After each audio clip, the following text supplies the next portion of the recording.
You wouldn't think of starting out on a trip without knowing where you were going.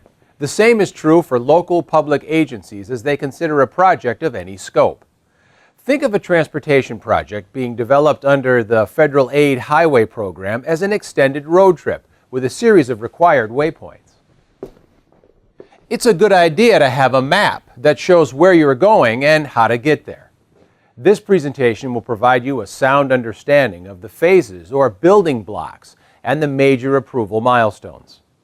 America has the best transportation system in the world where safety is the top priority. The Federal Highway Administration values the public trust of delivering quality projects and protecting the civil rights of everyone who is affected. Understanding this program and how projects are advanced will help to preserve this trust and continued confidence. Projects that use Federal Aid Highway Program funds typically follow a series of 6 fundamental phases of development. Each phase embodies the building blocks leading to successful project delivery for your local public agency. The first phase is planning. Your transportation needs and ideas are conceptualized during the planning phase. Next, building upon the decisions initiated in planning, the project moves forward through the 5 remaining phases of development, from environmental studies, design, right-of-way, construction, and ending at maintenance and operation. As the project progresses through each of the 6 phases, your local public agency also must take into account 3 major approval milestones: environmental document approval, plans, specifications, and estimates, and closing the project. Obtaining approval at each of the milestones advances the project.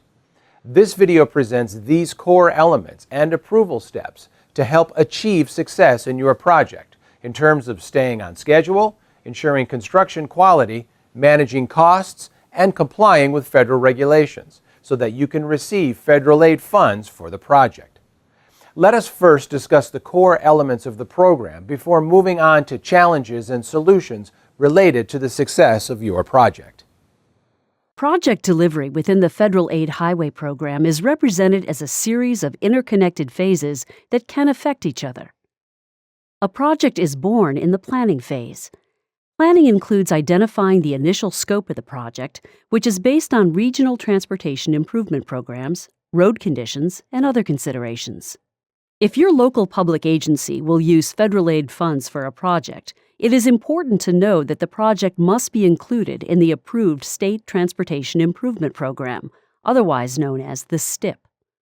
All projects in the STIP are identified activities in a long-term planning document referred to as the Long Range Transportation Plan, or the LRTP. Once a project is in an approved STIP, the project can be considered for federal aid funding. The second phase is environmental. Within the environmental phase, the NEPA process is a major part of the overall phase. NEPA refers to the National Environmental Policy Act and often is the first activity that uses project funds.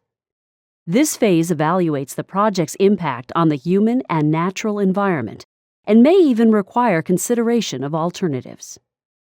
The NEPA process ultimately provides the project purpose and need, the conceptual location and design, and approval of the selected alternative based on the scope of work for the transportation project. Typically, no more than 30% of the project design is completed before the environmental phase is complete. The third phase is design. This phase is when the details necessary to construct the project are defined. At the end of the design phase, the plans, contract specifications, and estimated cost package is assembled. This PS&E package is submitted for review and approval before the project can move into construction. A well-developed PS&E helps to make sure you receive good bids and that the project can be constructed without significant problems. The fourth phase is right-of-way. Right-of-way may include the purchase of property or land use agreements that is needed to construct the project. If any right-of-way is needed for the project, it must be acquired in accordance with the Uniform Relocation Assistance and Real Property Acquisition Policies Act of 1970, otherwise known as the Uniform Act, even if federal funds are not needed until construction. Coordination with utilities and railroads also occurs during this phase. Construction is the fifth phase and is when the project is built. This phase includes physical construction by the contractor and administration of the contract and quality assurance by the local agency. The sixth and final phase is maintenance and operation of the constructed facilities. This phase includes opening the project for use by the public and making sure that it remains in good working order. Generally, project delivery is broken down into pre-award and post-award activities. Pre-award includes the first 4 phases of planning, environmental, design, and right-of-way, while post-award includes construction, contract administration, and maintenance, sometimes referred to as system preservation, and operations.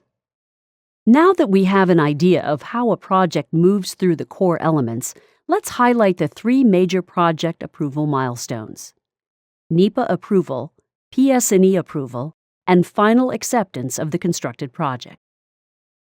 The first milestone to complete is NEPA.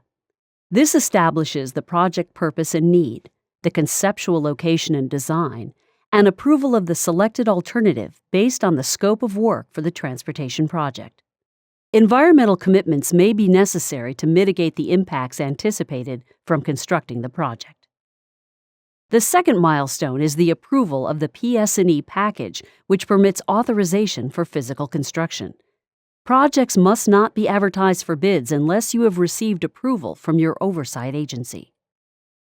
Finally, the third milestone is closing out the project, which incorporates final acceptance and final vouchering for the project. Closing out the project is when your responsibilities transition to maintaining and operating the facility. Understanding the cradle-to-grave process will help you avoid unnecessary delays to your project. So, how do you stay on the route to success? By understanding how each of the 6 phases of your project are related within this cradle-to-grave process. You can avoid unnecessary delays to your project delivery schedule, growth in costs, or even affecting the public's trust. A solid understanding of the basic sequential activities common to delivering all transportation projects will reduce your risk of jeopardizing the use of federal aid funds and make your journey an efficient and productive one.